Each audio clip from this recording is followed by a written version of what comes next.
ये जो चीज़ें घटित हो रही थी उसने किस तरीके से सोसाइटी के जो कास्ट बेस्ड इंटरेक्शंस थे उसको चेंज किया, उसको अल्टर किया। अगले सेगमेंट में वो लिखते हैं जाति का धर्मनिरपेक्षीकरण। अब जाति के धर्म का मतलब है कि जाति व्यवस्था में जो परिवर्तन हुए उसको समझने की इस सीमित और द्विभाजक दृष्टि पर विद्वानों, नीति निर्माताओं और राजनीतिक कार्यकर्ताओं पर एक सा असर पड़ा और इसके प्रभाव में ये लोग उन प्रक्रियाओं को नहीं देख पाए जिनके कारण जाति में बदलाव आया और एक नए तरह का श्रेणीक्रम उभर के आया। इस प्रक्रिया को मोटे तौर पर जाति का सेकुलरिज्म कहा जा सकता है। ध्यान रखेंगे, मोटे तौर पर क्या कहा जा सकता है? जाति का सेकुलरीकरण। उन्होंने धर्मनिरपेक्षीकरण शब्द लिखा भी है ऊपर। इसने जाति को उसके कर्मकांडीय दर्जे से काटकर अलग कर दिया।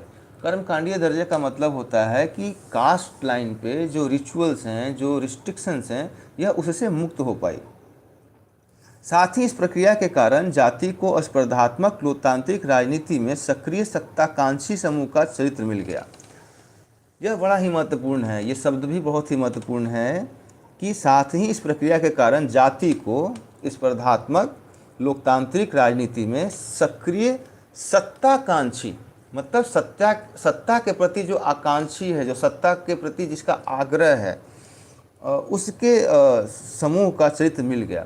स्पर्धात्मक का मतलब है, चूँकि हम सभी जानते हैं कि भारतीय राजनीति में जो लोकतांत्रिक मॉडल को अपनाया गया है उसमें चुनाव होने हैं, उसमें बहुमत प्राप्त करना है, तो ये जो स्पर्धा है उसके आधार पर चयन होना है। और यह जो समूह है यह सक्रिय सत्ताकांक्षी समूह के रूप में उभरा। तो एक तरीके से आप अगर इसको कोरिलेट करेंगे class in itself and class for itself के रूप में भी अगर आप देखने की कोशिश कर पाएँ तो आप समझ पाएंगे कि कैसे जो एक अवेयरनेस जो है वह एक्यूमुलेट होता है और यह भी जो एक समूह है यह भी अपने आप को स्पर्धात्मक राजनीति में एक प्लेयर के रूप में इस्टेब्लिश करता है। इस लिहाज से जाति के सेकुलरीकरण को दो भागों में बांटकर समझा जा सकता है। धीरूभाई सेठ कहते हैं, पहला कर्मकांडीयता से मुक्ति और दूसरा राजनीतिकरण। कि कर्मकांडीयता से मुक्ति एक भाग है इस प्रकार के जाति के धर्मनिरपेक्षीकरण में, और जो उसकी दूसरी बात है वह है इसका राजनीतिकरण। इस बदलाव के जाति पे कई असर पड़े।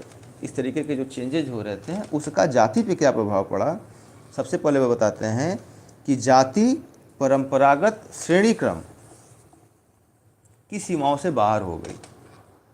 दूसरा, वह प्रतिनिधित्व मूलक सत्ता की नई संरचना से जुड़ गई, जिसकी बात अभी हम कर रहे थे कि जो प्रतिस्पर्धात्मक संरचना है उसमें।